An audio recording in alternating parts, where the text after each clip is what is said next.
Hey everyone, welcome back to the Game Informer Show, a weekly podcast covering the video game industry.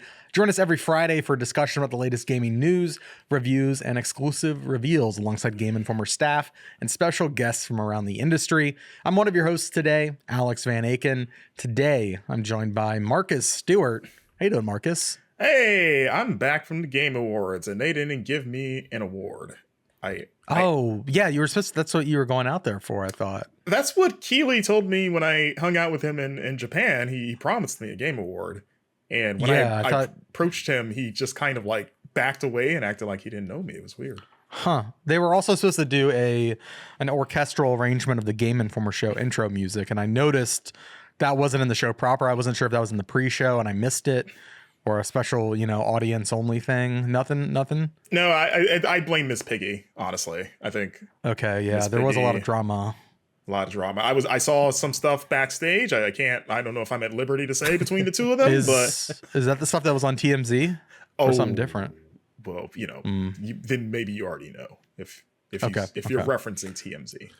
Yeah. What does TMZ stand for? Too many Muppets zany? Yes. Yeah. Actually, what does TMZ stand for? Quick, I just realized I don't actually know what TMZ. Before we get into this bit, I just told you. Charles Hart, hello. How are you? I'm doing better now that I know that TMZ stands for 30 Mile Zone. TMZ. Do you have the official name? Are you looking it up? That's 30 Mile Zone. What? No, really?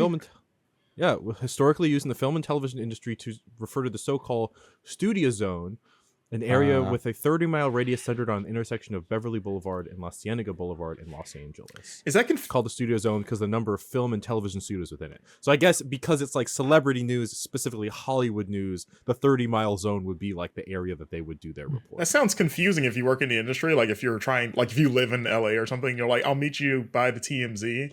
And then people are like, what? You're talking to TMZ? And you're like, no. Yeah. The old one. The one that, It's also, you wouldn't meet someone it's 30 miles zone, so it's like a really big area. Yeah. I mean, I didn't TMZ. I didn't say I'll meet you in Manhattan. That's my favorite Call of Duty word, or Call of Duty mode. And I know that we've been getting a lot of comments lately on YouTube. People don't like the word association jokes.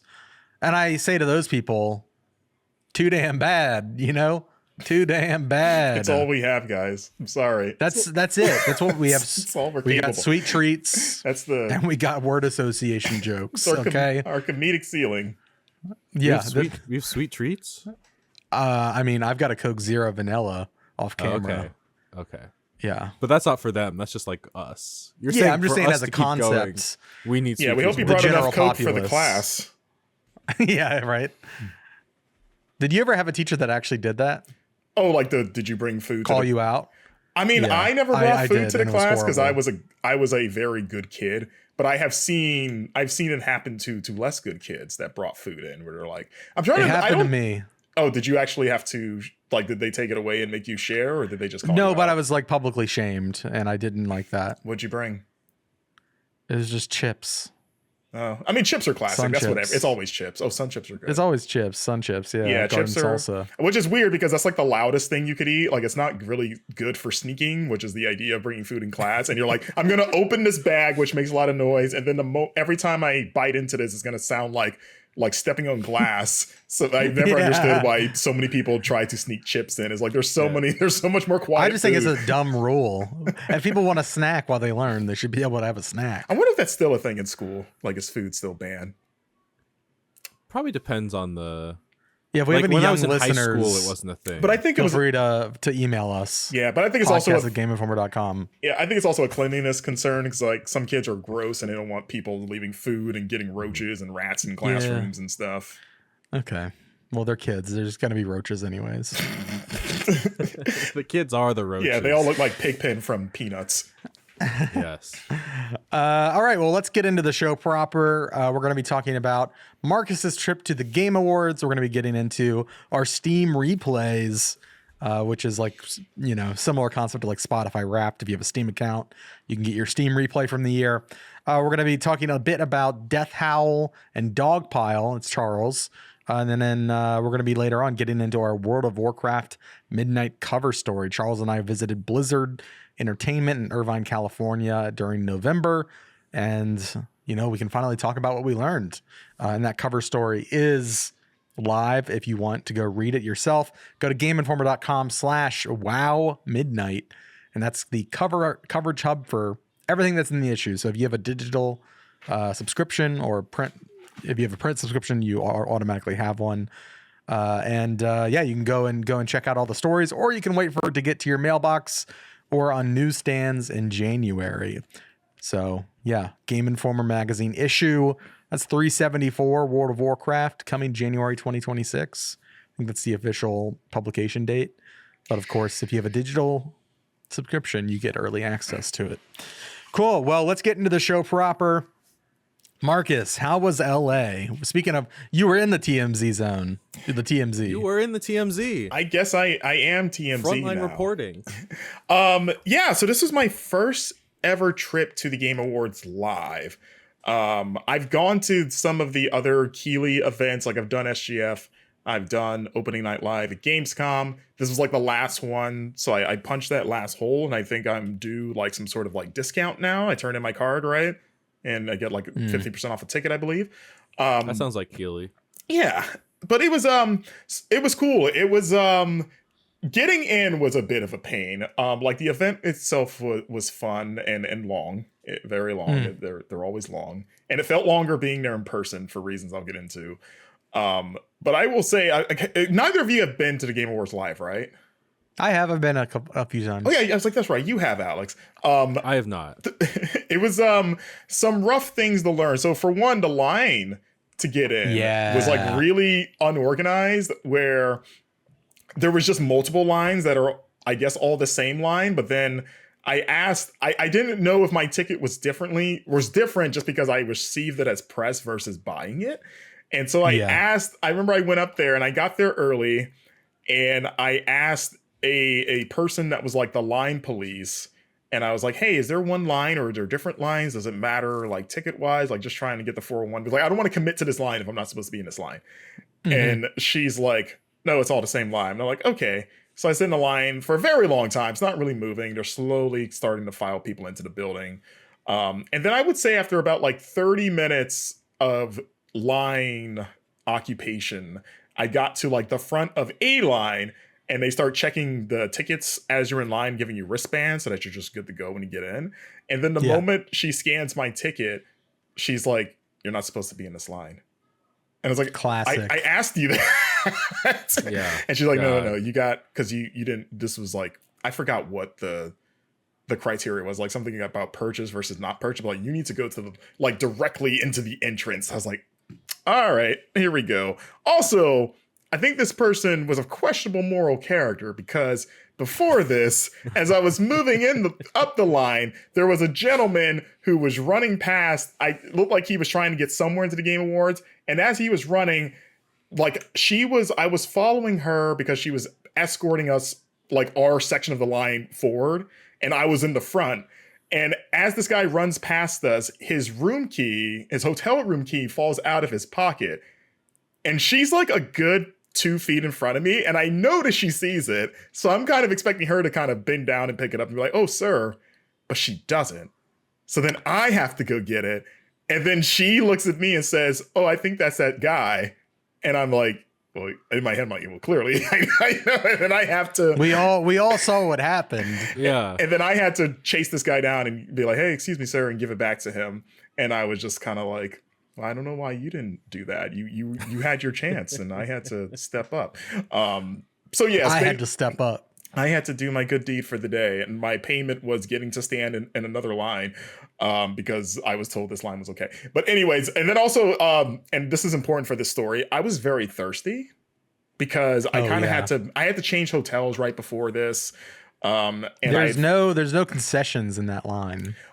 No, and there's concessions inside, but they may as well be useless, and I'll explain why.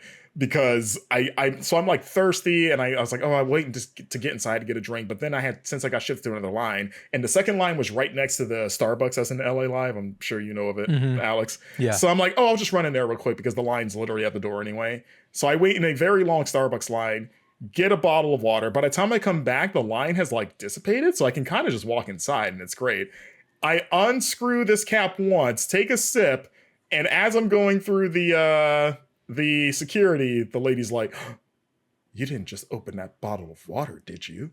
And I'm like, "I mean, yeah." 'Cause I took a sip, and she's like, "Oh, you can't bring that in here." And I ask her like, "Why? What's wrong with it?" And she's like, they don't allow open drinks in here." And I was like, I literally just opened it. Like, you can't even tell that I drank it. That's how small of a sip I took. Yeah. And she's like, "I can't let you in." So I had to throw it away. And this was like a good $4 water. And I'm still very thirsty. It was like, I took one sip and then immediately had to toss it. It almost makes it worse. Like, you got teased with the water. And then and then I'm just looking at it sit on top of the trash pile, like this perfectly full, like, Ethos water bottle. So I get it. I would have chugged it. I would have chugged it in front of her. Well, here's the thing, because like I'd heard stories at the Game Awards, and you can attest to this too, Alex, is that they're very strict about bathroom breaks. Like, you can't just come and go during the show. Like, if you get up during the show and go to the bathroom, depending on what's going on, like if there's anything happening in terms of a trailer or someone on stage talking, the ushers won't let you back to your seat. They hold everyone in like the aisle, and it's not till the ad breaks that they let everyone sit back down, because apparently, I guess they don't like maybe the visuals of seeing people moving about up and down the aisles, even though I feel like a lot of the time when I watch the broadcast, the camera is almost like 90% always on the stage or on Jeff. Like, there aren't too many like crowd shots. And if they are, they're like centralized on one individual, not like, look at everyone here. And so like, because of that, I didn't want to just... shots they probably would really... There's the big crane shots that will sometimes show you a lot of the theater. And then just when Jeff's off to the side doing Muppet bits, you can see the crowd behind him usually. Yeah. But it's probably just like a wide sweeping policy, so they have their bases covered. It's annoying. It's a pretty common like theater rule. This is kind of a weird event for it, but like, I don't know if you've ever been to... I went to like the ballet the other weekend, and that's a thing of like, you can't exit and re-enter unless it's like the intermission. Really? I mean, I guess I guess I get that maybe you don't want to disturb people, but the live events I go to regularly are like wrestling shows, and they don't care. Like, you watch Monday Night Raw, you'll see like crowd shots, you'll see people moving up and down. So I'm like, this is like WWE is $1 billion company, and they don't care. So I don't know if you guys can, but anyways. That all was standing. That was my reason of like, I don't want to just chug this, because I was trying to like be very conservative with my water intakes. I don't want to leave and miss something. So I get inside, it's packed with people, and I'm running into a lot of friends, and I actually ran into some of the Obsidian folks who I worked with on the Outer Wilds cover story, like almost immediately, so caught up with them. I ran into Jonathan Blow, and I wanted to introduce myself because I had done the Order of the Sinking Star. I interviewed him about a week prior to the event, so I was going to introduce him. I was like, "Oh, it's good to meet you in person." But he was on the phone, probably quadruple checking, like, "Is the trailer good? Is the trailer good? Is it good? Is everything okay? Steam page gonna go live? Okay." Probably that kind of stuff. But they have like a concessions store in there, and I wait in line for like a long line to get another bottle of water to replace the one I just lost. I go through, I buy it. It's a very expensive bottle of water. Like, I think it was like twice the price as the one I got at Starbucks, I guess because of theater inflation. And so I'm like, great. I open it up. I take just a little sip, because I'm trying to, kind of space out my sips. I go to my seat, and as I'm about to sit down, because I'm like towards the middle front, this woman, one of the ushers, goes, "Whoa, whoa, whoa, whoa. You can't bring that in here." And I was like, "I can't?" And I see like there's cup holders on all the seats. And I'm like, "What are these for?" And she's like, "You can't have drinks in the theater." And I'm like, "But I just bought it." And like, I'm just dumbfounded at this point. And then also I saw... I like to think it's the same lady. She's just teleported you. There's one shape-shifting woman that told you to get in the wrong line and then made you throw away 2 water bottles. She's just like running on theater. I like to think it's just the three identical women, like they're like Nurse Joy from Pokemon. But yeah, so then I had to throw that one away, because the alternative was chug it all now and then have a full bladder very soon, or just tough it out for 3 hours. And I chose to tough it out for 3 hours. Man. because I didn't want to get up. I didn't want to miss any of the reveals. There were a lot of them. I listened to last week's show. You guys went through most of them, so I won't, regurgitate all that here. But being there live was like a fun experience. I mean, it's always fun to be in a room surrounded with like in that atmosphere. It was also quite revealing because I was sitting directly behind the production area. So I could see all the screens and all the, like, pretty much I could see how the sausage was made, which I kind of almost wish I had it, because I had the startling realization that all of the stage banter is all scripted. Oh yeah. Which I understood for some stuff, but even the stuff that seems off the cuff, I would see like a guy's screen, just like word for word, just teleprompter scroll. Like when Jeffrey Wright was up there with his son, like their whole little like, oh dad, I'm better than you. I forgot what their bit was, but that was all like word for word spoken. I was like, no, because that was the first speech of the night. Okay, I'm not gonna name names. I have been in that room in past years, and I've been many years, so you won't be able to pin down which one it was. But I've been in that room before where somebody got emotional on stage, and there was like a part in the script where I know exactly what you're talking about. I think you told me about this at the time. Yeah, I have, and it was the wildest thing I've ever seen, because it was like, I forget what they said. Let's pretend they said like, "Oh, I'm choking up" or something. Like that was on the teleprompter, and I was like, "This is maniacal. This is devilish." Did it have a prompt manipulative? It did have a prompt to be like, "Cry now," or like.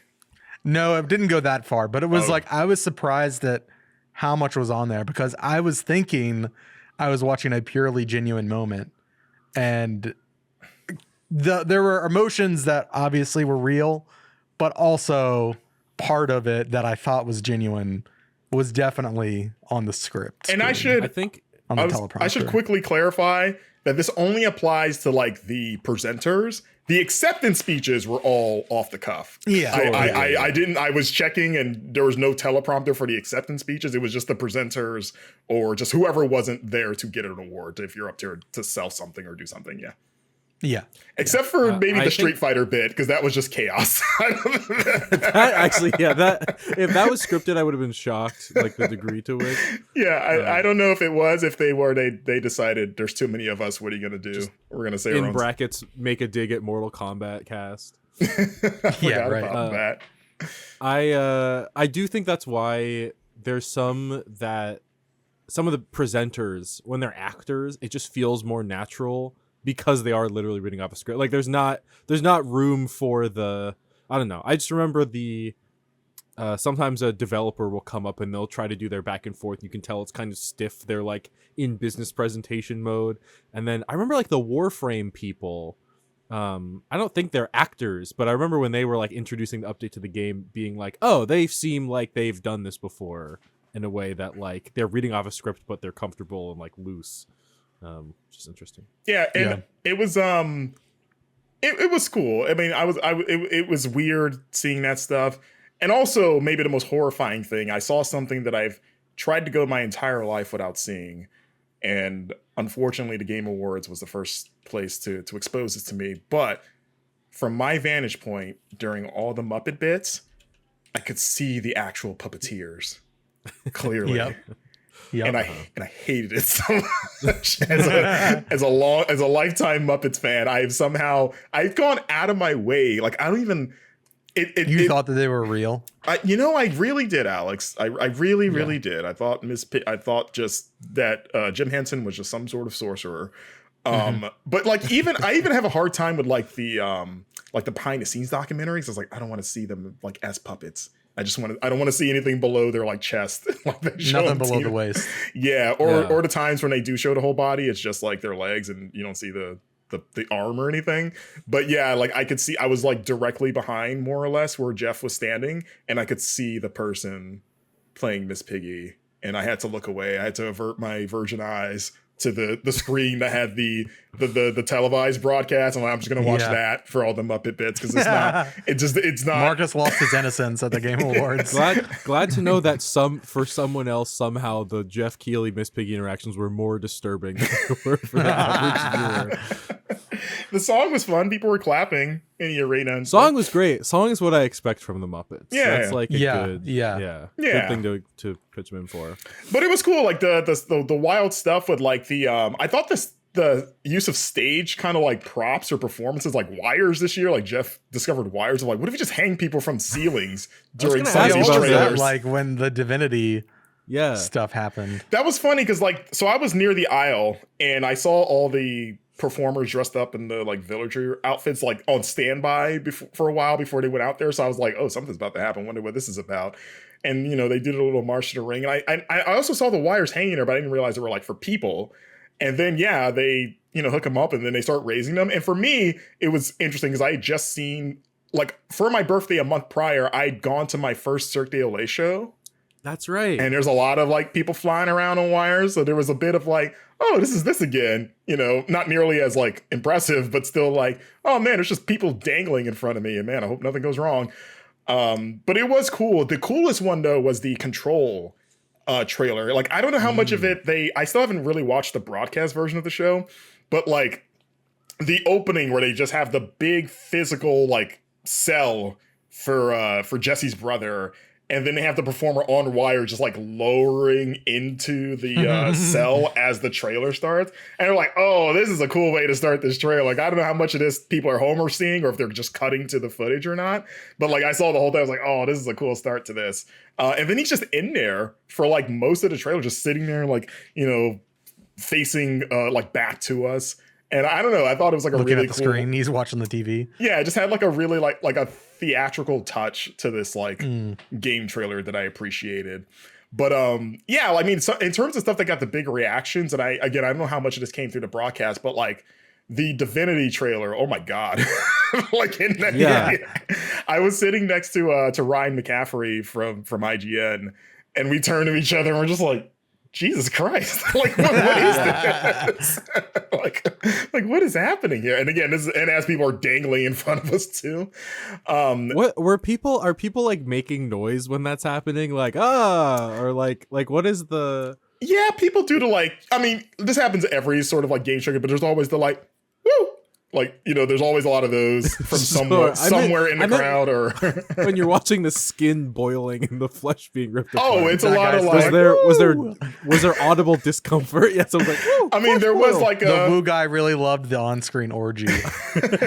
I mean, there was like, kind of like the not gas, but kind of like the crowd rising, like the whoa, like people just going whoa. So it was like a lot of like probably like visceral reactions from like especially the more kind of like which is good the general audience that was there, who were like mostly behind me. I will say when the Street Fighter bit Cap'n and Cody Rhodes and Roman Reigns came out, all the wrestling fans made themselves known immediately. I'm sure. As soon as Cody started talking, like a guy probably like 2 rows behind me just screamed, Cody! Oh, did you hear that? That was that guy. Oh, is that what he said? He was like 2 rows behind me, and I was just like, who's that? And then when Roman started talking, several people stood up and threw the ones up, which if in WWE, that's so like funny. The thing, you acknowledge him by throwing up the ones. And then Alex, I think you did it wrong. I think that's like, a little dorkier. That's like asking that you want the check when you're at a restaurant. Like, excuse me, can I get the bill, please? So that was fun. The Resident Evil trailer, like the Leon reveal, that got one of the loudest reactions. Like people went nuts for that, which I thought was interesting because it had kind of been leaked. Or had been totally leaked. So I was like, maybe most of the people in this room just weren't privy to that. But I was kind of surprised that it got like the raw reaction, like as if it was a complete surprise. So that was a good one. The Star Wars, like the Fate of the Old Republic, that got a huge pop too. Yeah. But overall, like it was a good. I thought it was a good show. It's long. What was the reaction for High Guard, which was like the last game they showed off? It was. Like, it wasn't like crazy, but it wasn't like bad. I've seen that game's gotten it's getting some negative sort of flack around it because it's like people are like, oh, here comes another Concord. People write stuff off way too quickly. Yeah, and I do the same thing for some games, but like I'm gonna at least give it a shot. Does it look like it's exactly my thing? I don't really love like the theme is kind of a little weird to me. Yeah, I think I'll give that a shot. I think with all the buildup, like Jeff's whole speech about like, this is from Yeah. former Respawn devs. They've worked on this in secret until now, and it's coming out sooner than you think. You know, he does the like, when he does the review Yeah, I where forgot he's about almost that, about to yeah. break out in tears, where he's like, "I'm so honored to be the one to do this." Yeah. like like Everyone you're like, was what thinking, is like, this? Yeah, you're like, what is yeah. this? And it's the last thing too. I think if this wasn't the last thing, it wouldn't be crapped on nearly as much. Like if Star Wars was last, Yeah. or like I forgot he did that whole speech because it sounds like he's setting up like, a Titanfall spiritual successor. Yeah. Well, I and knew then- that because he said it was a new studio with X Respawn. Well, like, I was thinking, spiritual successor. Are there going to be mechs and stuff? like a non-Titanfall. Oh, I get what you're saying. I thought you meant Yeah, like a like straight up new they're Titanfall. making a new Titanfall since Respawn won't. Gotcha. Yeah, That's kind of what his speech was setting up. I felt like, but I didn't get the sense though in the arena. Like it didn't feel like nearly as cynical in the arena. Like maybe I think the thing that turned people off was the immediate reveal of that character and his weird hairstyle. Where you're just like, oh, that's the guy we're playing. Before you kind of understood what the game were like, I don't know that's not the most appealing looking character model is the hair. But yeah, I mean, it seemed fine. And I'll play it. Like will reserve judgment until I play it. Yeah. But yeah, it was a fun trip. It was fun to run into people and catch up with so many, friends and peers. I was at a Larian party after the show, and a lot of the Claire Obscure team came in, which they were the easiest to spot because they all have the mime outfits. Yeah. Like I was in a restaurant afterwards and a few of them came in. But yeah, at the Larian party later, a bunch of them showed up and everyone gave them this like standing ovation for, like congratulations. And it was like, they were like taken aback by that. It was really sweet. Ben Starr was there. I wanted to say hi. Did you say hi? No, he was busy. That's fair. I moved out of his way at one point, if that counts. 'Cause he needed. That's such a fun interaction. It's like years from now, I was like, one time at a party, I moved out of Ben Starr's way. I was having a very nice conversation with Jan Ochoa from Giant Bomb, and then at one point, Ben Starr needed to get past us, and we were in his way. So I told Jan, because his back was to Ben. Yeah. So I said, Ben Starr is trying to get by us, and then we sidestepped him, and he said, "Thank you." That's so thank funny. you. Yeah. Yeah. Jennifer English was there too. Matt Mercer popped in for a spell. But yeah, like I said, it was fun to go to see a bunch of people, and I was there for other things too, like other sort of like smaller demo events that were happening like the day before, the day of. I played a couple games I'd like to touch on. One of which was Beastro. You guys, okay, yeah. Yeah, you guys Day familiar of with the Devs Beastro? reveal? Or was it known before that? It was known. I covered that. it for Day of the Devs. Yeah, it was known before that, but I maybe Day of the Devs was maybe the first like really big showing. But I went to a demo session for that and played about an hour of it. It's a kind of cozy cooking game, but also a like card-based roguelike where you play as this like anthropomorphic kind of like fox chef who is like, as far as you can tell, like running a restaurant, and you're building up this town, and it's got a bit of a Dave the Diver structure where it like your days are segmented, where a portion of the day is preparing ingredients, like preparing to open the restaurant. You're like going around town, you're buying ingredients, you're growing crops at some point. And then you have the opening the restaurant and running it, where you're creating dishes and you have to appeal to patrons' different taste and try to like, not screw up any dishes. And I like this part because all the cooking were like fun mini games where like, oh, you're chopping the carrots. You gotta like, it's almost like a Guitar Hero-esque like notes coming down the line, and you gotta like hit it in the rhythm and sync. And it was like decently challenging to where it felt engaging. Or like to boil food, it was like this, it was almost like a shoot the hoop style mini game. Like, like when you shoot the hoops in arcades, it's kind of like that where you're like, there's like 3 pots of water. And depending on how long you hold the button down, that kind of determines the trajectory of the food you're throwing in. And then they tell you which pots you need to throw it in. So you're like, okay, I need to throw it in the closest pot. So I don't want to hold it down too long. So I need like a little baby throw versus a longer throw for the last pot. Also, that's a terrible way to cook food, you should probably already have it in there if it's boiling. And even if You're it's gonna start a not, kitchen fire. Yeah, maybe if it's overcooked. Yeah, maybe a little bit. Yeah. But yeah, I don't recommend shooting your food into boiling pots of water. Don't do it. But then after the restaurant closes is the roguelike part where you play where you don't play as the chef, but you play as one of his buddies or different buddies.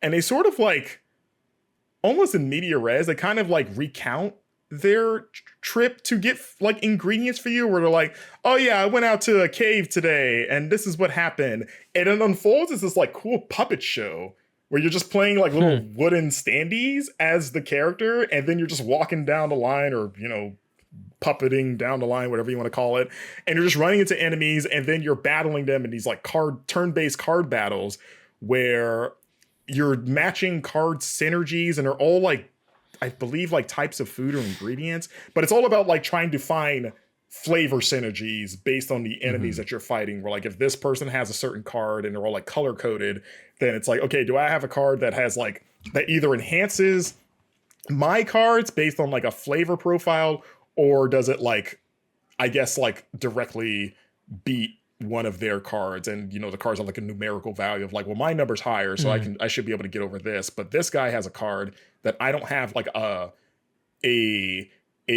flavor or type of card that is like antithetical to that one, so I either have to discard or take a hit. But it was pretty fun. What, like the kinds of flavors would be? Is it just like spicy or sweet, or is it like, I think it's red? I forget if they're named. I know there's like there's like a reference guy that you can pull up that kind of shows you like almost like rock paper scissors, like this beats this beats this. Yeah. These flavors go together. These are the sort of like the paths of enhancement or whatnot.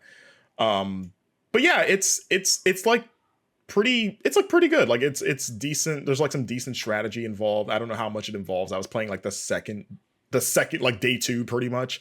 So it's like, I think like just after the tutorial, which I think the Steam demo that's out now, I think it's like the first 2 or 3 days. So you'll be able to play the section that I played. There was a Steam demo. Yeah, it came out during Day of the Devs, if I remember correctly.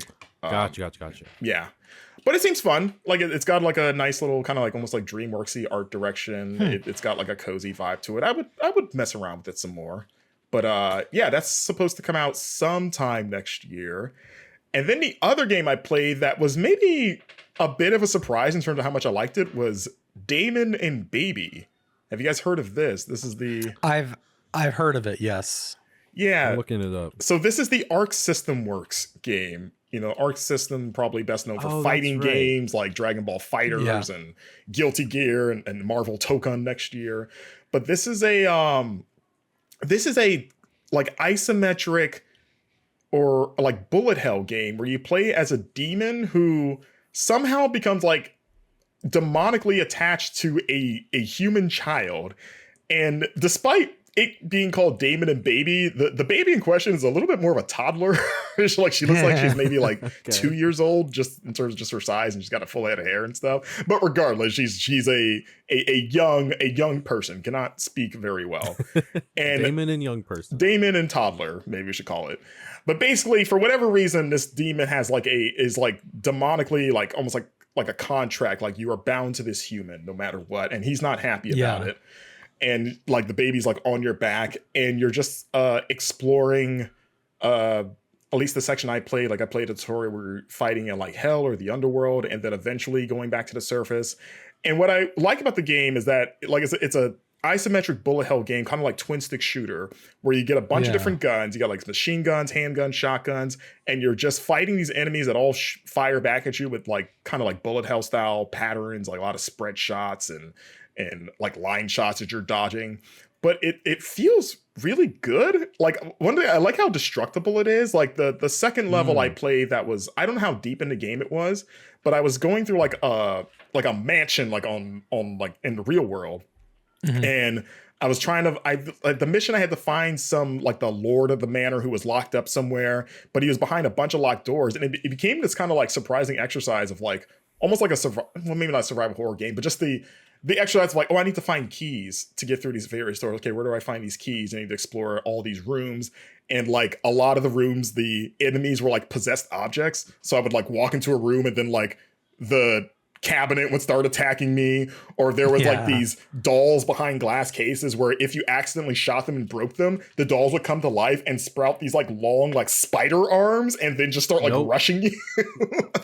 And it sounds scary, but like it's got a really cute like art direction, and it's got like a really big sense of humor. Like honestly, the humor reminds me a lot of the Disgaea series, which fits the sort of like underworld theme. Yeah, like what if demons were funny kind of a thing. But yeah, it's so you're like blasting through all these environments. It feels like the shooting feels pretty good. You're finding ammo like constantly, so it's like encouraging, like, no, just go in there and just blow everything up. And it's like fun, and it's like satisfying in that like I just want to blow away everything. I like all the guns. There's different types of guns too, like they all have like different properties of like, oh, here's like 3 different machine guns, but maybe one of them heals you, or maybe this other one shoots a little slower but has more power. Like you're kind of weighing different stats as you're picking them up. And you're also finding food and ingredients because you can cook dishes that heal you and give you all these different buffs.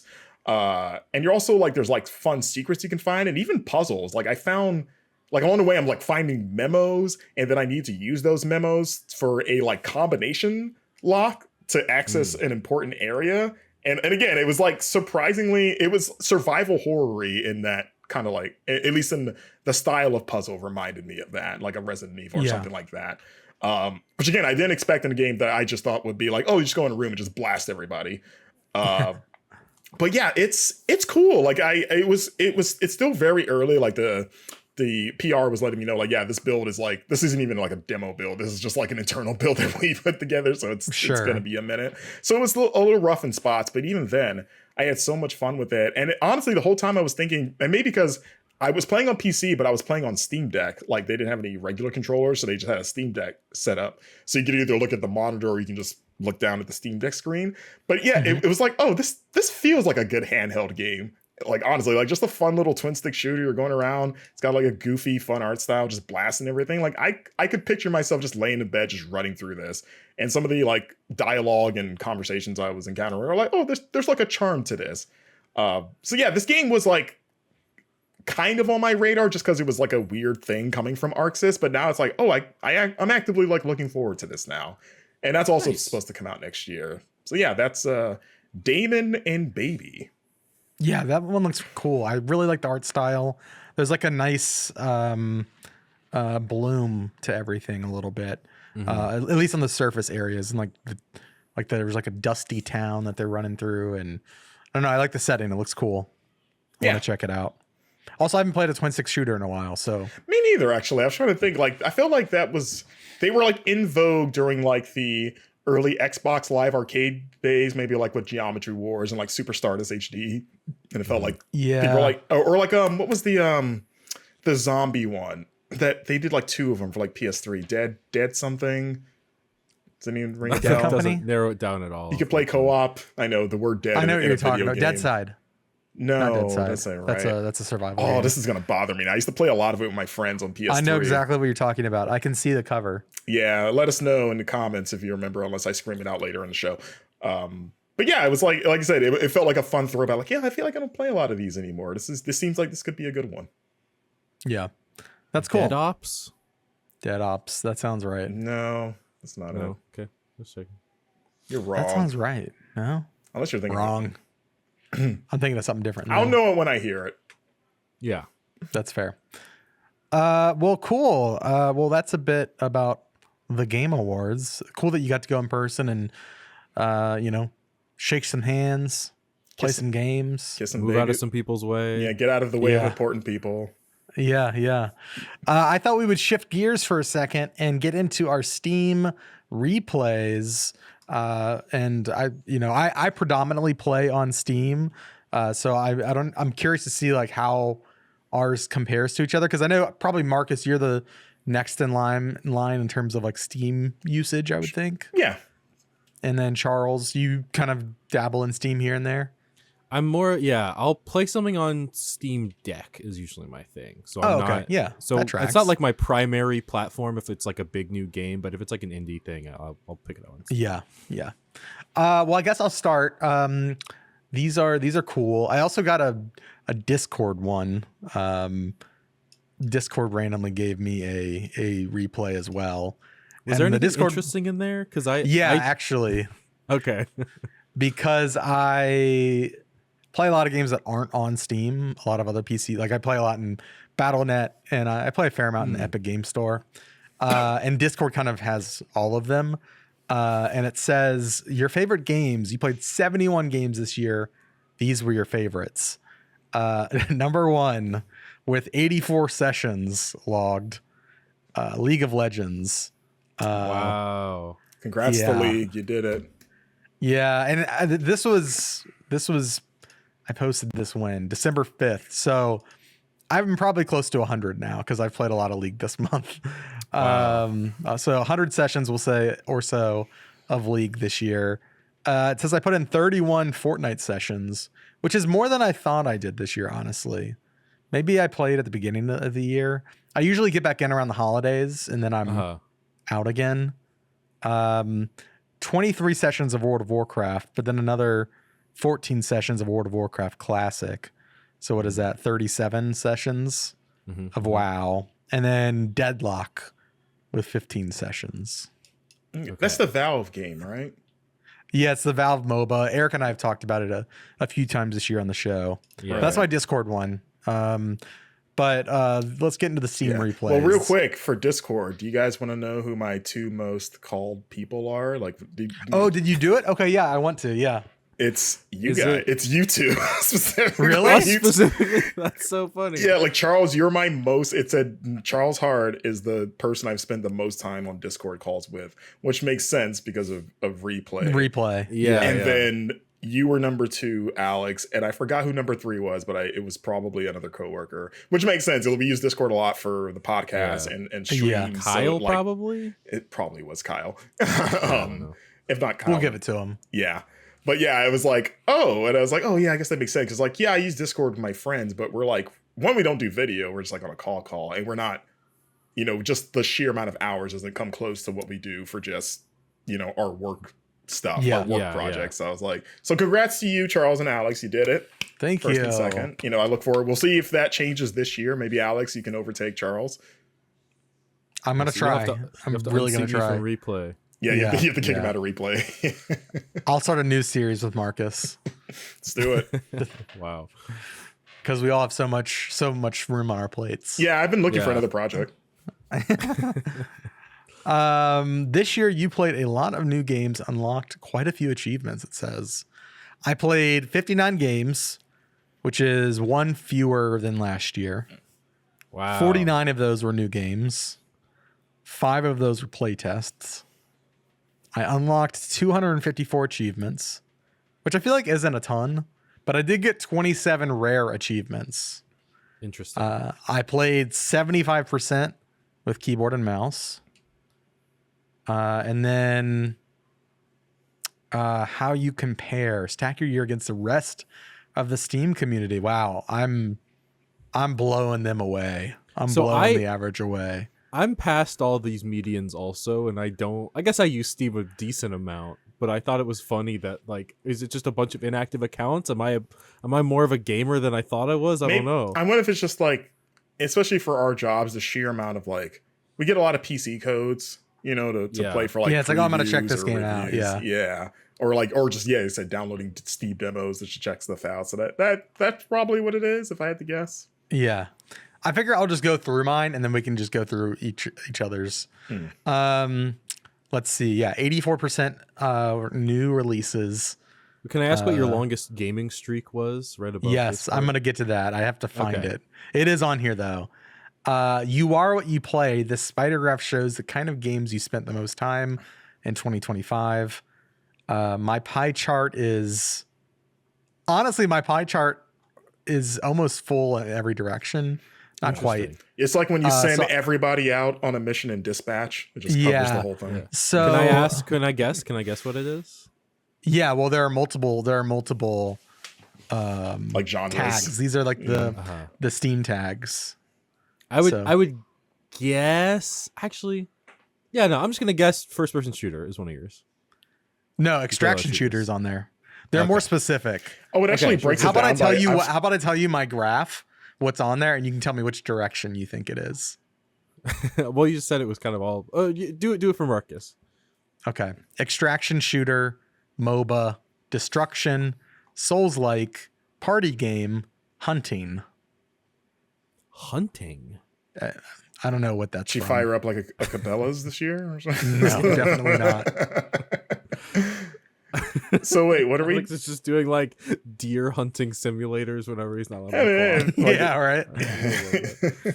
I don't know what the hunting thing's from, but it's some game I played, I guess, had that on a tag because you can add like dozens. Yeah, Yeah. My graph, I'll just tell you, my graph is just like maxed out all the way, like touching the confines of the graph in extraction shooter, MOBA, destruction, and Souls-like.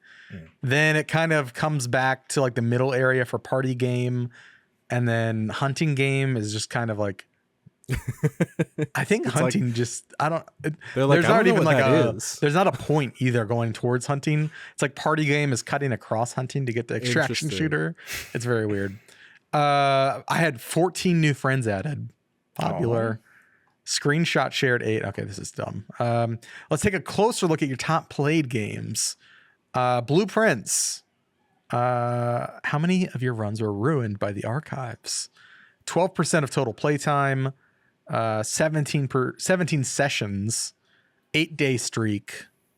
And I started it this year. My 96% of my playtime in Blueprints was in April, which tracks.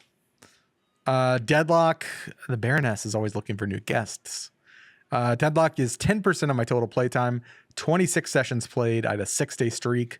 I played 33% of that in August, and then September was 67%. Arc Raiders, 10% of my playtime, 19 sessions, 6-day streak, 17% in October, 83 in November. The finals, another Embark game. 15% of your playtime in the finals was in January. 47% was in March. That was definitely a new season.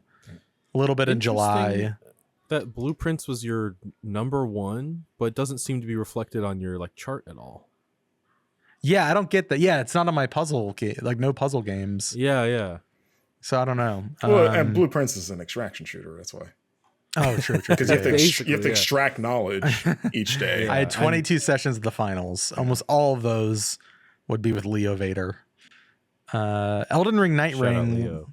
6% of my total playtime, 11 sessions, 7-day streak. That was in May. Playtime by month. Interesting. I had a lot of playtime in April. That was the biggest month of gaming for me. You That's played on when we more were than one coming back device. too. Like we were in the midst of our rewatch. Yeah. I think Yeah. we were probably I was energized, 63 games played on PC, 8 on Steam Deck. Surprised it's not more, but 41% of Blueprints I played on Steam Deck, 30% of Ball X Pit I played on Steam Deck, and then Citizen Sleeper, Cyberpunk, and Everybody's Hot Shot Golf. Anything else interesting? No. Oh, you were asking about my streak, Charles. My longest daily streak was 11 days. Okay. Is that normal? That's pretty. I beat yours. Yeah. I also did. Yeah. I have a life. What can I say? I got things to do. I chalk it up to it was probably. It was almost probably another certainly- launcher. I was playing League of Legends. Yeah, I assume it was a review. Like I probably had a review that I had to do on Steam, so I had to play every day. Yeah. I had Baby Steps, Hades 2 Consume Me back-to-back reviews. yeah. So I would bet that was my streak was 13 days. Oh, mine was Okay, yeah. Mine was longer than that. It tells you what you played during them. My streak was May 22nd through June 2nd. During this time, you played 4 different games: Skin Deep, Expedition 33, Elden Ring Night Rain, and Splitgate Arena Reloaded. And then they get into and they have a cool, I'm not going to go through all of it. I'm not going to go through it at all, actually, but they give you like a whole breakdown of every game you played throughout the year in a month by month timeline. There's really not a ton of super interesting picks other than I forgot Hyper Lightbreaker came out. Oh, in yeah. early Yeah, access this year. That was That January. poor game. Yeah, poor game. Eternal Strands. Oh yeah, that was Forgot also about that That one. was also January, right, or February? One of the two. Yeah, It was February. early, yeah. That was one that we were like maybe gonna do for our comeback review. That's right. Yeah. And I don't think we got to it. March, I played a lot of Mind Over Magic, which is a colony sim, like almost like Fallout Shelter style, but you're running a magic academy. I played that made up 27% of my playtime in March, with the finals being at 43%. Door Kickers to interesting. RuneScape Dragon Wilds. I forgot that came out this year. Yeah. Oh, We did yeah. that in GT. Well, like the Yeah. early, it launched in early access this year. Yeah.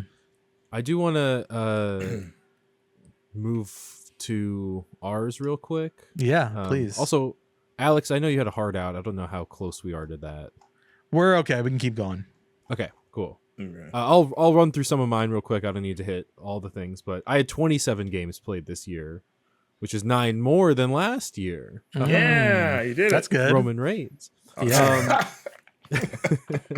My most played game was also Blueprints, 22 sessions, 17% of my playtime, 84% in April, and then 16% in November because Alyssa and I started up a new save. To it. My number 2. I was wondering why you had more sessions, so many more sessions. I forgot you picked it back up. Yeah. Yes. I also would play that game for like 9 straight hours, and it was just like, anyways. Second most played game, Monster Train 2, which is one of my. Nice. Yeah. That's gonna be. I think we're doing like a bunch of end of year articles about like games we want to recommend, and this is one that like I feel like is so much better than a lot of people. It kind of went under the radar for a lot of people, but it's just such an awesome game. And I played a lot for the review, but I played before and after that also because it's great. And then my third most played game is Danganronpa 2 Goodbye Despair. That was all in January. This is like a perfect game for when you're unemployed because it's so long. You just kind of have to sit through a lot of dialogue. And it was just like the kind of thing where I would wake up, clock into Danganronpa 2, and then play it for 6 to 8 hours in a day or whatever. What was your graph? What you played? Like your tags? Oh, my tags, roguelike deck builder and deck building are both maxed out. Okay. And then walking simulator is pretty high. And then fast paced, which is interesting. Then Metroidvania and then hand drawn. Yeah, so no hunting for you. No hunting for you gotta me. get your Definitely hunting has stat nothing up. to do with blueprints. What'd you say, Marcus? That's it. You got to get your hunting stat up. I clearly do, yeah. Yeah. And then my next one is Death Howl, which we'll talk about later on the podcast. And then Baby Steps, which I had to review, which I suffered through, which is fine. And then I'm actually 65% Steam Deck, 35% Windows, which surprised me. I guess I've been playing more on Windows for Death Howl, and I played Root Trees Are Dead on desktop a lot because it's easier with the keyboard and a mouse and that. And my longest streak was actually in April. It was Blueprints, Haste, Arco, and Monster Train 2. Oh, Haste. Oh, yeah, Haste is good. Marcus, what about you? All right, kiddos. Buckle up, because I've had 39 games that's played this year, Okay. which apparently 9 games fewer than last year. Let's see. I'm 54% with a controller, 46% keyboard and mouse, which is more than I would have thought because I am not I guarantee that's more like it's less keyboard and more mouse because I play a lot of point and click games this year. Because I'm not, I am not a mouse and keyboard person at all. I plug in a controller whenever I can. And then my 3 most played games. Number 1, to no surprise, Yu-Gi-Oh! Master Duel. That has been my number Love one. it. That has been my number constant. one place. Yeah, since that game came out, it's been on a streak. It took up 20% of my playtime. Second place, the Root Trees Are Dead. Nice. Really? Back in January. I mean, I put a lot of time into that game, and there were a lot of periods where. And you can attest to this, Charles, where you're just staring at the screen and nothing happens for like hours because you're trying to figure something out. So that probably inflates the playtime too. And then number 3 was Lorelei and the Laser Eyes, which I started in 2024, but I didn't finish until the beginning of this year. But I still put in a lot of time this year. And that's another game where you're staring at things for long periods and nothing's happening as you try to figure out how to do stuff. So I was not surprised to see those last 2 crack the top. Let's see here. I had my longest play streak was 18 days. Whoa, gamer. Sheesh. Yeah, sorry, just a real gamer over here. Whoa, gamer. Let's see, 58% of my games are new releases. In terms of my like tags on a little circle chart thing, it's a lot more clear. So the ones that are maxed out are Metroidvania and turn-based tactics. Interesting. Turn-based tactics. Yeah, I'm trying to think of what I played. Like Metroidvania I could get because I played Possessors. You play a lot of those. Yeah, and I played Possessors for review on Steam. I played I finished Nine Souls this year, which was again a holdover from 2024. Yeah. And then also I played Ender Magnolia, Bloom in the Mist, which I reviewed. Yeah. Was one of the first reviews when we came back because When we came back, that was like a February release too. I have a question for you. Yes. I've heard some people say that Nine Souls is harder than Silk Song. Would you agree with that? Interesting. I played a lot more of Nine Souls than I did of Silk Song, and I don't know if I would say it's harder, but I found it a lot less frustrating because in Nine Souls you have a lot more tools. You have a lot. Maybe at the end of the game, like it's more comparable, but Nine Souls was a lot easier for me personally to get through. Nine Souls it's easier to Charles's point in a sense that sort of equipping things, it's not as restrictive as Hollow Knight is, where you really have to make some hard choices about your loadout. Yeah. Nine Souls is a little bit more flexible. Like you can just hold on to things more and but like in terms of the combat, it's because it's pretty much like it's like 2D Sekiro. It's like very parry heavy. And actually, I'm better at parrying than Silk Song's just like avoiding kind of vibe. That's you can kind of parry. In Silk Song, they're both tough games. I think they're both great. Like Nine Souls is a gem from last year that more people should play. I think it's a great game. And I actually interviewed the team for a feature a while back where I talked to them about this game before it came out. But yeah, I don't know. I think. Yeah, if you like hard Metrovanias, I guess those are the two to go for sure. Maybe you throw Blasphemous in there too. But yeah, so like those are in there. Let's see, what else are we looking at? Let's see. I'm just scrolling down stats, trying to find something interesting here. Let's see. What's your playtime by month? I just got there. Good. My playtime by month. So my number one is January, which makes sense because I was unemployed and had more time. And also January was my the January and June. 3% of this year's playtime was in June, and 4% of this year's playtime was in January. I might have been playing on other platforms and stuff during those months. Or actually, are those high for you, Alex, or is that those are my lows? Oh, okay. Yeah. Interesting. Oh, you know what? June. I just realized that most of my January playtime was not Root Tree. I forgot I didn't play Root Trees until early March. So like it was Lorelei. It was the carryover of Lorelei and then Nine Souls. And then also, Yu-Gi-Ohs and all of these. And then but yeah, my second most is actually October because of Yu-Gi-Oh! Master Duel, and then also let's see, Possessors, which I had to play a review, and also a lot of Mugenics. Because I was playing a build of that game for the big feature I did on Eugenics. Yeah. And that build was more or less like I think Edmund McMillan was telling me, he's like, this is more or less the finished game because they're just in the polishing phase at this point. So there's a lot of game in that preview. And then my third most played month is March, which had Root Trees taking up the bulk of it, and then like Ender Lilies and stuff. But yeah, and like I said, everything was like, yeah, you play a lot with a controller, you weak PC person. You said your longest streak was how many days? 18? 18, baby. Which games were in that? How do I see that? Do you have to click into it, or if you keep scrolling down? Okay, look at the bottom. There'll be a it's like here it is. Okay, so longest daily streak 18. So from Tuesday, March 11th to Saturday, March 9th, and I played 5 different games. They were Yu-Gi-Oh! Master Duel, Spilled, which is a really fun, cool little indie game. Recommend. Ender Magnolia, The Root Trees Are Dead, and the demo for Once Upon a Puppet. You guys familiar with that game? It was like a puppet platformer. It kind of reminded me a lot of do you guys remember Puppeteer for PS3? Remember that game? No. I think it was Japan Studio that made it. It had like kind of that vibe a little bit. Aesthetically at least. But yeah, I played a demo for that. I think because that was when we were just starting to start back up. And I think or PR sent me a bill to my personal email, just the bill. Hey, you want to check it out? Nice. But yeah, I actually forgot about it till I saw it here. But yeah. Well, cool. That's fun. I like that. So I'm glad that we got to go through that. So who's the best Steam gamer? Is it you, Alex? Are you the best? I don't know, Marcus. I feel like you. Are you the steamiest? Maybe I'm the steamiest, but I'm glad I'm not the steamiest. I don't like that. That's the adjective we're using.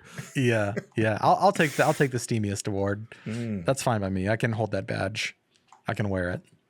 Well, before we take an ad break and get into our World of Warcraft midnight cover story, I do want to toss it to you, Charles, to chat about 2 games you've been playing, 2 recent games, Death Howl and Dogpile. Which also on paper, they sound like they're the same games. They sound vaguely canine related. They're so different. It's hilarious how different they are. So Death Howl is interesting. I'm reviewing it. It's taking forever because it's a big game, and that's fine. It was kind of a last minute agreeing to do, but if I had a 1-pager for every time I started reviewing a game and ended up being like 40 hours long, I could write a whole freaking issue game report, let me tell you. I'm 30 hours in right now. I have beaten 3 of the 4 main areas. I'm like halfway through the 4th, and then there's like a final kind of boss area, I think. But it is a Souls-like deck builder. So it's not a roguelike deck builder, it's a Souls-like deck builder. So there's like bonfires where you heal, and it's kind of like an open-ish world, and the enemies will respawn at different places. Sure. And it's hard, and it's like a very... I kind of didn't love it at first, and it grew on me a lot, which I think is a lot of Souls games. Is you start out and you're like, this is so hard that it's mean, and then eventually you like it clicks for you, and it starts getting, I don't know, better. That's kind of my arc with a lot of really hard games. But it's like a grid-based combat, and you have a deck of cards that changes over time. And the whole main mechanic is that each card has like a realm. So there's different parts of the spirit world that you're exploring, and cards are tied to certain realms. And depending on what realm you're in, those cards will be like normal cost or more. So there's like realmless cards, which are like your base cards that any deck can use. But depending on where you are, it'll kind of lock you into certain play styles and like certain cards you can unlock and upgrade. If you're using a realm of a card in a different realm, it costs 1 more, which is like prohibitively expensive most of the time. There's like no reason to use a card on the realm. So it's a fun game in that like I've been playing it for this long, but it still kind of feels fresh because every time you start in a new area, it's like, well, this area, all the cards are built around block. So you'll get a lot of block, and that'll make this do more damage, and it'll make this cost less or whatever. My favorite area was based on like movement. So it's like the more that you moved on the grid, which usually takes up like one of your action points, the more like damage you'll do, or the more things will cost less. And it's just really, it's a really fun arc to start out and be like, oh, I just have like my plain cards again. That's annoying. And then as you slowly unlock new cards, you like literally build a new deck in the way that you like. And so I enjoyed that like loop. Aesthetically, it has like a very, very specific atmosphere. It's like pixelated. I want to say it takes place in like, this is like kind of caveman-ish times, and it's a Danish developer. So it's this like old European kind of folktale style, and you're playing as a mother who's like chased her son into the afterlife because presumably he died, or he's gone into this spirit world. She's trying to get him back. So it's a story about grief. She interacts with a lot of these like big, larger than life spirits and kind of like learns life lessons, but she's very angry and upset. And then just the fact that the combat is so hard kind of like fits into the whole vibe of everything. But yeah, and it's a game that it's called Death Howl because when you kill someone, you get a Death Howl. It's essentially the same way as naming the game Dark Souls because when you kill someone, you get souls. But you spend Death Howls either to like level up your main experience, which can get you like abilities, and that's also locked to the specific realms. So in the movement one, for example, if you use up enough stuff, you can unlock a meter to fill up that does a bunch of damage in like a T shape that goes out from your character. Versus another one might give you more like mana, another one might give you more health, etc. Sure, yeah. So there is an element that's nice that is like a Dark Souls, which, as hard as Dark Souls is, one of the nice things about like an RPG that's being a Souls-like is if you're ever having too much trouble, you can stop fighting that boss and go grind on some enemies and like level up a bit, make yourself do more damage, get more health, and then you can also, go and do I'm going to better. change your phrasing. You want to go kill some enemies, not grind on them. Sure. Yes, yeah. Grind by Didn't killing. realize it was that kind of game. Yeah. In this game, you can do that also. If you're having a hard time in a certain spot, it's like, stop doing that, go somewhere else, level up more or unlock more cards, and you'll be surprised by like how big of a difference it makes when you have more like totems, which are like little things you can equip that give you like passive abilities and stuff. So it's like a big game. I think it's definitely like it's such an annoying thing to say this when you're reviewing games. Like either you're gonna like it or you're not gonna like it. But it is very much that type of thing where it's like kind of an acquired taste. It'll be too hard for some people, but a lot of people really click with it. I'm enjoying it, and I think it's definitely worth checking out. It came out like 2 weeks ago. I believe it's on Game Pass. So if you're interested in playing it, I would recommend it. Yeah, this is by Sweet. the Outer Zone, who did the last game before this was Mind Scanners, whatever it was called. I haven't heard of that. I wasn't Scanners, familiar with the dev. 2021 game. I never played it, but I remember it. Seeing I it, thought yeah. It's got a similar art direction, but more sci-fi. Okay. Yeah. Yeah. That tracks. I really do like the pixel art of it It's all. beautiful. And the Yeah, music is good. It's very, very vibey. But it's also a good game to like I for a lot of my playtime I'll have it muted and I'll have like I'm watching something on the other monitor. Like it's something to just kind of like take up time and play, and I kind of just like that it's just a big long adventure you can kind of sit through for a while. But yeah. Hell yeah. The other game I've been playing is called Dogpile. So different. It was, I don't know if it was revealed during Day of the Devs. I believe it was, but it was also shadow dropped during Day of the Devs. Yeah. So it was a game that like came out very suddenly. Made by the developers of Gubbins. Oh, I know Which is that like game. a word Yeah. game. Yep. And then they're partnered with another developer. And they've like they portmanteaued their two developers to be called Foot Games. I can't remember what like the two. I think one of them is Toot Games, another was something else. Toot Games, or is it Foot Games? Is the combination? Foot is the portmanteau. Yeah, I think that's Gotcha. when they combine it. Yeah. Anyways, this is a if you've played like Suika Game, which was like a big popular game last year. Yeah. Just one of those games where you're just dropping stuff. Dogpile is Suika Game, except it has like roguelike card system. So Yeah, that's what makes it interesting to me. So what Definitely. does that look like? That combination So- of those two. you start off and you have a deck of cards, and your base cards they're like numbered the way that like playing cards are. So it's aces are low, you have ace 2 3 4 etc. Combine two aces, it gets a 2. Combine twos, you get a 3. And all these numbers are represented as dogs. So like an ace is a little chihuahua that's all balled up. Okay. And I think a 2 is like a fluffy Pomeranian, that type of thing. So that's the basic gameplays. You're combining them, but then also as you're going along, you're adding like modifiers to your cards. So like Barky would be one that like makes your dog bark, and they will like bark, and all the dogs around them will be like repelled backwards. So sometimes it's cool to like drop a Barky dog in the middle of something where you don't Make have matches. space. Yeah, and it'll kind of like shuffle them all around. Okay, yeah. And then it'll just be good. It's just good to get kind of movement. And then they can have negative traits. There's one where it's crated, where they'll kind of be covered in like a blue ring, and then they can't bond with other dogs, even if they're the same number, until like a certain number of rounds passes. That's sad. It is sad. And then the farther you go, the goal is that whenever you bond two dogs, you get bones, which is just kind of like experience. And you just have different milestones of how many bones you need to get in order to progress further. So at first it's like, get like 100 bones, and that's pretty easy. And then it gets higher and higher and just demands you to make bigger matches with dogs until eventually it fills up too high and you can't match them anymore, and then you have to restart. Pretty simple game. I think it's just on Steam right now, but it's the kind of thing that I really wish was a mobile game because it would work really well on mobile. Oh, sure, yeah. I guess he played on but- Steam Deck. I guess the closest thing. Yeah. And this is one I've just been playing on desktop. But yeah, it's like super chill, super casual game. I showed it it was breaking the rules, but it was fine. I showed Alyssa, my fiance, the pre-brief trailer for Dogpile. You showed your fiance a pre-briefed embargoed trailer. I did, because I knew she would like it. I knew she'd be I'll have excited. your job.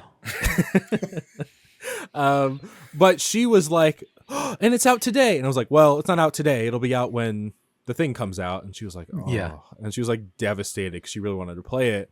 Day it came out, I did like a whole roundup of the things, and I said like, this game looks really good and I want to play it.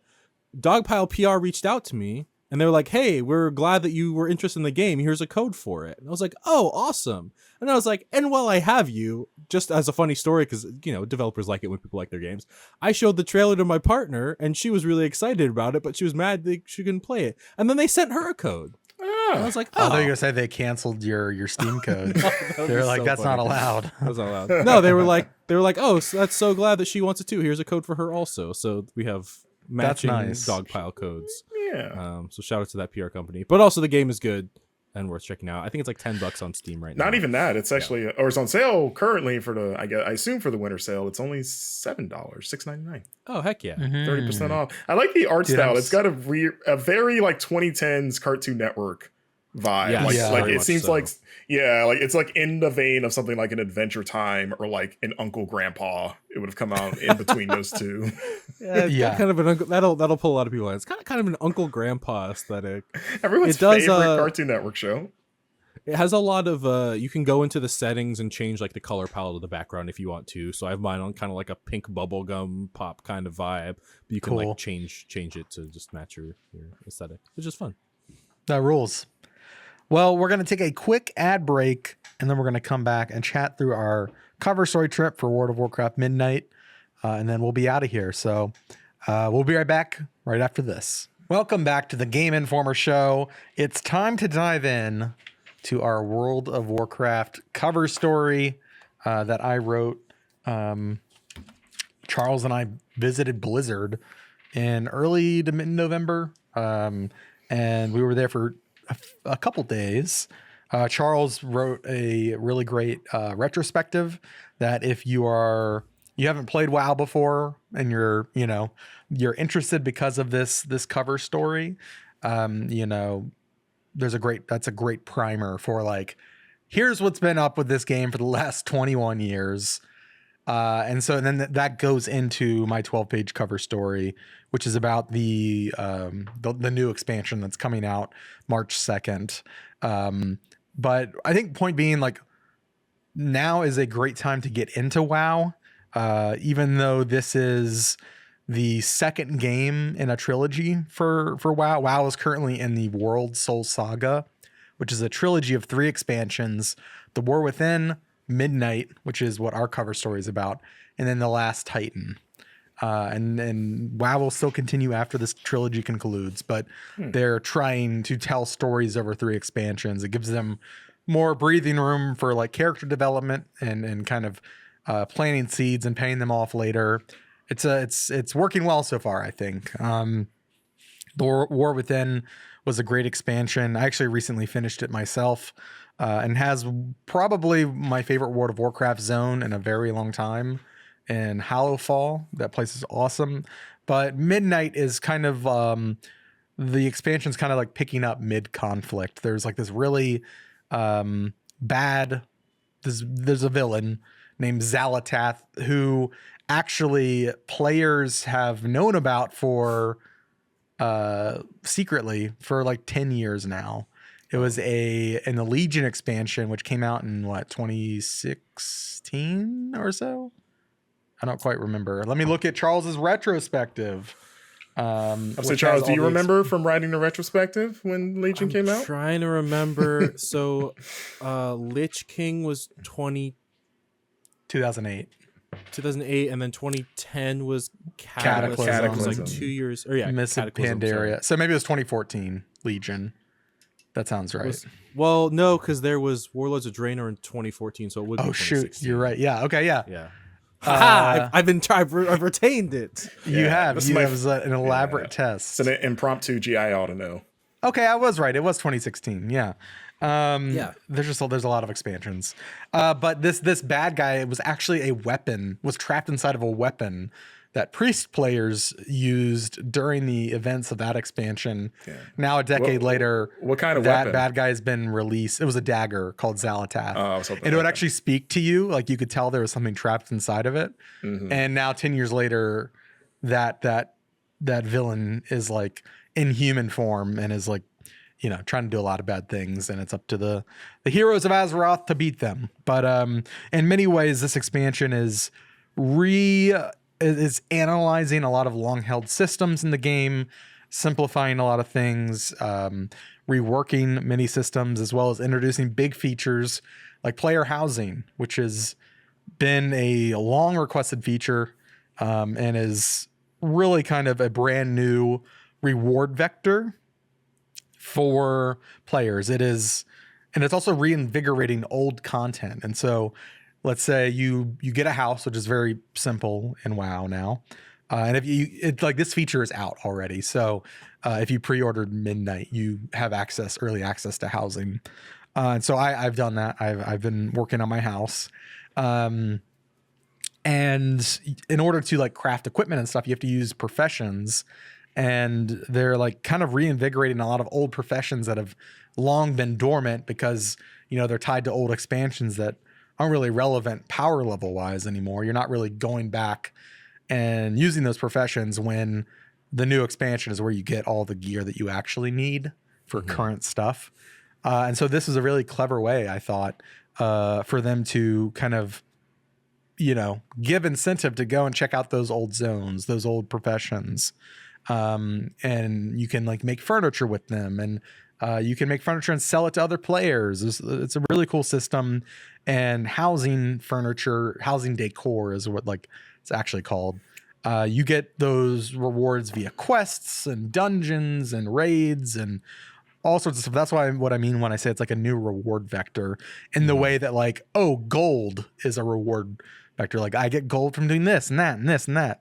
And housing decor is like a new kind of wide ranging universal reward that you see in all sorts of content. And it's really exciting. Yeah. I'm sorry. And it's a great.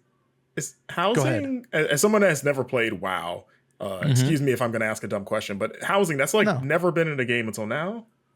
Correct. Yep. That's kind of surprising to me. I don't know, when I think of just what WoW is and how long it's been around, that sounds like something that would have already happened.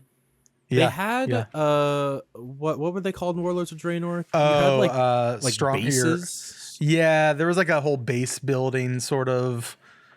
It was not very well implemented. Yeah, it's not the same thing at all. But I think that would be like in someone's head, they maybe were like, "This is finally we're getting houses in WoW," and it was that, which was kind of a disappointing feature. So now years later, they're like, let's make it good. Yeah, and these are like in instance neighborhoods where like your neighbor will always be your neighbor unless one of you decides to leave the neighborhood and go to a different one. It's a very cool system. Are other players your neighbors, or are they just like NPCs? Oh, so you could have like, that's Steve. He's my... Yes. Okay. So each neighborhood has 55 housing plots on it. And so you could do a private neighborhood where it's you and your friends. Gated community. You could, you could do a guild one. I'm in a guild neighborhood, and so a lot of my guild mates, Reb Valentine, for instance, is and Mick Abramson are two of my neighbors. You have to invite people into this, I assume, like a guild. Yeah. So is this? So it's more of a private neighborhood. This is are you guys an HOA? You could theoretically form it. It sounds a lot like this could be an HOA. But yeah, player housing has been a really great success so far. I've loved being on the Reddit and just seeing people share their creations. There's some wildly inspiring houses that people have made already. But Midnight is also bringing, they're reinvigorating, reimagining the Blood Elf homeland of Kel'Thalas. It's this was a zone that was made back in the Burning Crusade in 2006. And it is now, nearly 20 years later, they're coming back to it, and they are redoing all of it and reworking it. And they're showing what has this city looked like now that it has gotten more resources and had the chance to heal, because part of the story back in 2006 was this was like a scarred land. The Lich King Arthas had previously invaded this area, and so there was a lot of like remnants of like desolation and war. And now what does this look like now that so many years have passed and it's had a chance to heal. And it also is serving as the sort of staging grounds for the kickoff of the Midnight expansion, because in Kel'Thalas, Silvermoon City is the capital, and it is home to the Sunwell, which is like it's like a magical fount that essentially connects to the primordial energy of Azeroth, the planet. And that's like a big subject of the War Within and the World Soul Saga. It's about Azeroth that has a soul, essentially. And like it is kind of it's in jeopardy. Right. And so there's a lot of story about that. But this new reinvigorated zone is like the subject of one of the main focuses of the next expansion. So we got really great insight into what the process was like. You know, one of the interesting things that Maria Hamilton said, who is in charge of content of WoW. So she's in charge of the quest team, anything that kind of like touches the world of WoW. I talked to her and Gabriel Gonzalez, who is leads the art team on Midnight. And, you know, it was interesting. Maria was saying, yeah, one of the considerations we've had to do in remaking this zone is, you know, our standards for making environments has changed a lot in 20 years as a team.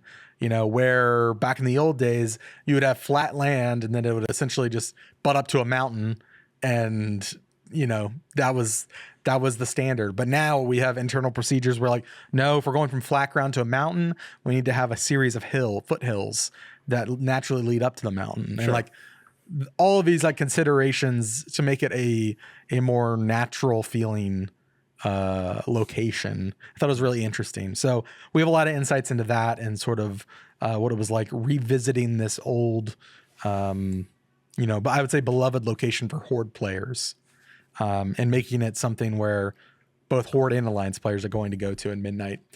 We also chatted about new class changes to like the Demon Hunter and like the Devourer class, and just like Blizzard's philosophy on like, you know, in their opinion of Paul Cubitt, who is their associate game director.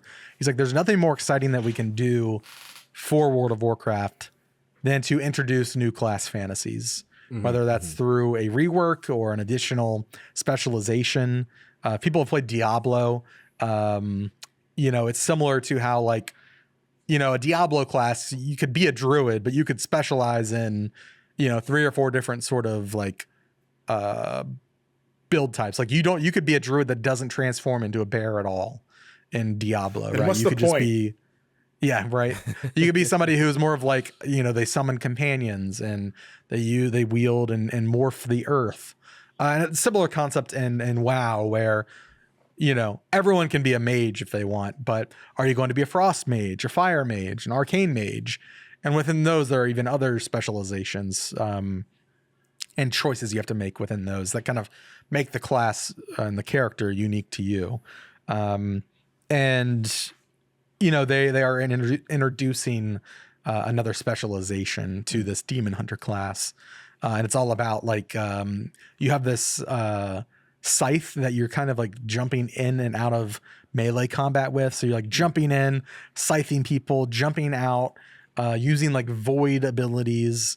And it's like this really dynamic class where you're like in and out. And like, you know, when you're jumping in, you're using certain abilities to then trigger to unlock other abilities in your rotation. Feels like very like combo heavy sort of, and seems really exciting. We talked about, you know, there's new allied races coming.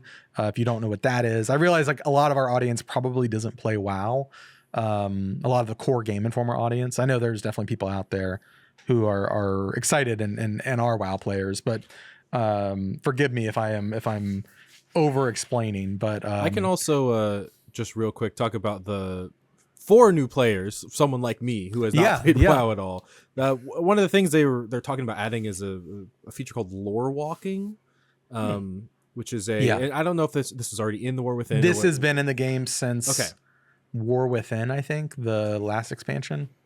but it is a feature that basically lets you experience past expansions and get yourself caught up on the story, and kind of get like a head start on some of the like gear and leveling stuff. Just be like, if you don't know, this is the middle of a 3 expansion arc, so here's what you need to know. It's a abbreviated version of the story essentially, and now you're up to speed. And you've leveled up and stuff and gotten gear. Is this like how does that? I'm trying to wrap my mind around. Is it sort of like you just run through an expansion, like an abridged version of an expansion? Like, do you play? So anything, you'll go once you make your character and get out of the starting zone. Yeah, you're automatically taken to. If you're a Horde, you go to Orgrimmar. If you're Alliance, I believe they send you to Stormwind. And there's an NPC in each of those cities. You go and talk to them, and then you can pick. They have lore walking for all sorts of things. So one example they gave us was, "Oh, I don't know much about the elves in WoW. Let me do an elf lore walking," and it will show you. It will take you through a series of like custom, sort of like shambled together quests of like, here's what you need to know about elves, and you're like actually playing through these quests and these moments in WoW's history, but in sort of like an instanced kind of version. It's like. And same thing with what Charles is talking about. There's a War Within recap where it's like it's an abridged version of the expansion, and so it'll like pick and choose the most important pieces that you need to know as a player and run you through them. And it's like I said, it's abridged. It's much shorter, but meanwhile, you're getting the story while also you're getting the rewards from those quests, and you're leveling up. And the idea is that you can get caught up to speed and enjoy current WoW while also having the chance to like fill in your knowledge on these various subjects. That's good. Or expansions. Yeah, because it's been around 20 years. Like there's a lot of stuff to get caught up on if you were trying to join now. And I think that was another thing that was fun about just all our conversations with the developers of their talking about kind of like their collective arc, specifically post Shadowlands, of being like, what do players want from this game? Like, we're making it for them. We need to be on the same page about like our Shadowlands came out in 2020 for reference. And is not a popular expansion, despite being like, I think during COVID a lot of people were playing WoW, but that specific content was not like people weren't fans of. So it's interesting to hear them be like, these are people want to make multiple characters and do lots of stuff with them. People wanted to get caught up and play with their friends as soon as possible, and kind of, instead of being like, this is the way World of Warcraft is and you're going to play the way that we've designed it, kind of like meeting people in the middle more and being like, we should be more welcoming to people, we should be doing this XYZ. And it's just cool to hear them talk about that. I'm hoping that when Midnight comes out, players feel like they have executed it well enough. But it's all promising sounding to me. That's good. Like I've never played WoW. The most WoW gameplay I've ever seen was that South Park episode from 20 years ago. Of course, yeah. A lot of the developers were like, and that was a big deal, that South Park. Like, it's a significant moment for them as well. Yeah. It kind of made it like a household name. Yeah. That's when I really understood. That's when because I had heard of WoW before that episode, but that's when I like really grasped how popular it was that South Park would dedicate a whole episode to it. Like in engine too. It's like, oh man, this is big. Yeah. I secretly want to do a replay series of World of Warcraft and convince several of my coworkers to play. How do you even like, unless it's like a one-off replay or a super replay? Because that sounds, the latter sounds like a super replay. So just forever. Just never. No, just like we'll pick the expansion, we'll beat it.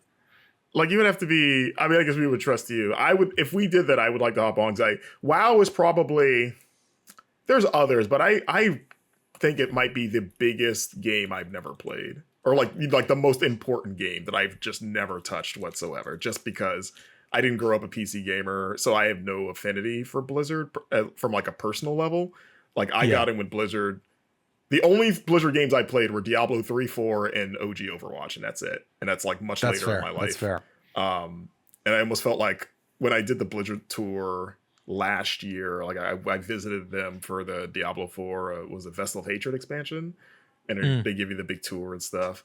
And I almost felt like like a fraud being there because everyone there has this reverence for Blizzard, and I respect the hell out of Blizzard. Like I recognize how important they are, but I don't have the like personal like this is my childhood. This is like look at that orc guy. I know who that is. I'm just like, oh, I know Tracer. That's cool. Let's see that Tracer statue. She's one of my favorites. But that's it. Did you guys get the Blizzard tour, by the way? Or either of you been to Blizzard before? Oh, yeah. This? This is our first time. So you never gone, it was, Alex? No, I haven't had the chance to. Oh, so this must have been cool for you. Oh, yeah. It was. Yeah. Because WoW's my favorite game. I mean, I grew up playing Warcraft and Warcraft 2 and StarCraft, and I love Overwatch, and I played casually the Diablo games, like every Diablo game, very casually. So yeah, it was a big deal for me. Did they I give think you just the like full... for anybody though, like it's an impressive place, I think. Yeah. Did they give you guys the full campus tour? Yeah, they have their own. If you for the listeners who have not been to Blizzard campus, presumably they have like their own Starbucks there with a secret menu of Blizzard themed drinks. Yeah, which is crazy. I wasn't able to get one. I didn't have time to get one. I kind of wish I had one. We did. We went twice. What was good? What did you get? The really good one was the Flappuccino. Yeah, which is themed after the World of Warcraft Dragonflight, but it's like I have to look up the flavors. I want to say it was like passion fruit.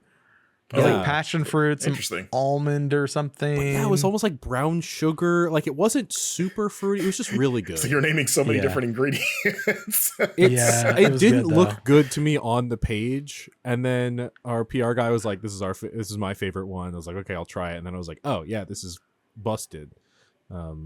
But yeah, other than that, they have a library there. Yeah, the board game with games room. and video games and books. They have gyms and that sort of thing. Yeah. It's a fancy like tech level office. Like they've got a lot. Like of we can get massages.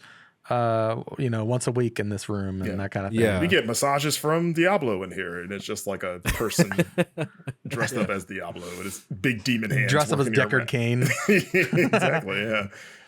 Wait, I can name Blizzard character. There's a Kerrigan, right? StarCraft? Right? Oh, Kerrigan? That's a StarCraft person, right? Yeah, Kerrigan, yeah. Okay. I read Jason Schreier's Blizzard book. That's a very good book. There you go. There you go, yeah. Yeah. So I know stuff. Yeah, but for the people who do know WoW and want to learn more, please consider going to pick up a Game Informer subscription. GameInformer.com/subscribe. This is I've been hesitant to show off the cover of this because this is a sample. This is not the like the finished product. Yeah, this is a test run. So on other people, I mean, the cover story is the art is gorgeous, but on the actual like production version, the one that people are going to get at the store, this gold Game Informer logo, we kind of simulated it here for our purposes, but it is a like metallic gold spot ink color, and so it's like shiny IRL. It's like getting whereas an ultra rare on our like test versions, they are not shiny. Yeah, it's like for TCG fans or Yu-Gi-Oh fans, like getting an ultra rare Yu-Gi-Oh card. Get the gold, shiny gold font. 100%. Yeah. Is this a named character, or is this like no? This is just a blood elf character. Gotcha. Going into their horde style neighborhood. Okay. Yeah, this is the neighborhood. This is the housing market. I just see there's an orc on a motorcycle. I want to know more about that guy. With a goblin. They're on a Mechano Hog. That's a mount that you get in WoW. A Mechano Hog? Engineers. What it's called? Mechano Hog. Marcus, there was at the Blizzard office for Alex, remind me what the update was. Undermine. They there were some YouTubers that make cars, and they made a car from this Undermine update for World of Warcraft that is parked in the Blizzard parking garage. Oh, and it's actually drivable. Oh, they made an app. Okay, they're like a West Coast Choppers kind of like channel. Yeah, okay. Yeah, I guess, yeah. And it looked like blocky and cartoony and like Blizzard style. Yeah. Anyways. Very cool. This issue is also 25% bigger. It has 25% more pages, I should say. Yeah. That boy thick with 2 C's. It's thick. And it's to celebrate our end of year all of our end of year content. So this is our special end of year issue. At the end of each year, you're gonna get a bigger magazine that has special treatment. In this case, we went with the metallic gold logo spot ink treatment. And we've got our top 10 games of 2025 in here. We've got our best and brightest, which is our end of year awards and editor picks. We've got our individual personal top 10s in there, the best board games of 2025. We've got a huge, really cool feature from Brian Shea in here called, I think he called it the Soul of Souls-like, right? Yeah. And it's a look back at how the genre rose to prominence. He's got quotes in here from, I believe, Miyazaki, as well as several other prolific Dark Souls, Souls-like got like the Neo developers, team, the Lies of P, the Neo team, yeah. He also did a feature. Correct me if I'm wrong. On was it Fallout? Yes, Fallout. Yeah, he's supposed to talk on Fallout. To the point where like we also got new details about like status updates on the Elder Scrolls 6. Yeah. That's in here as well. It's a really great book. Like I said, 25% bigger, way more pages. And we've got our typical reviews and previews and stuff in here too. But really, we wanted it to be a celebration of the end of the year and celebration of 2025 in games. It was a big year for us, Game Informer coming back.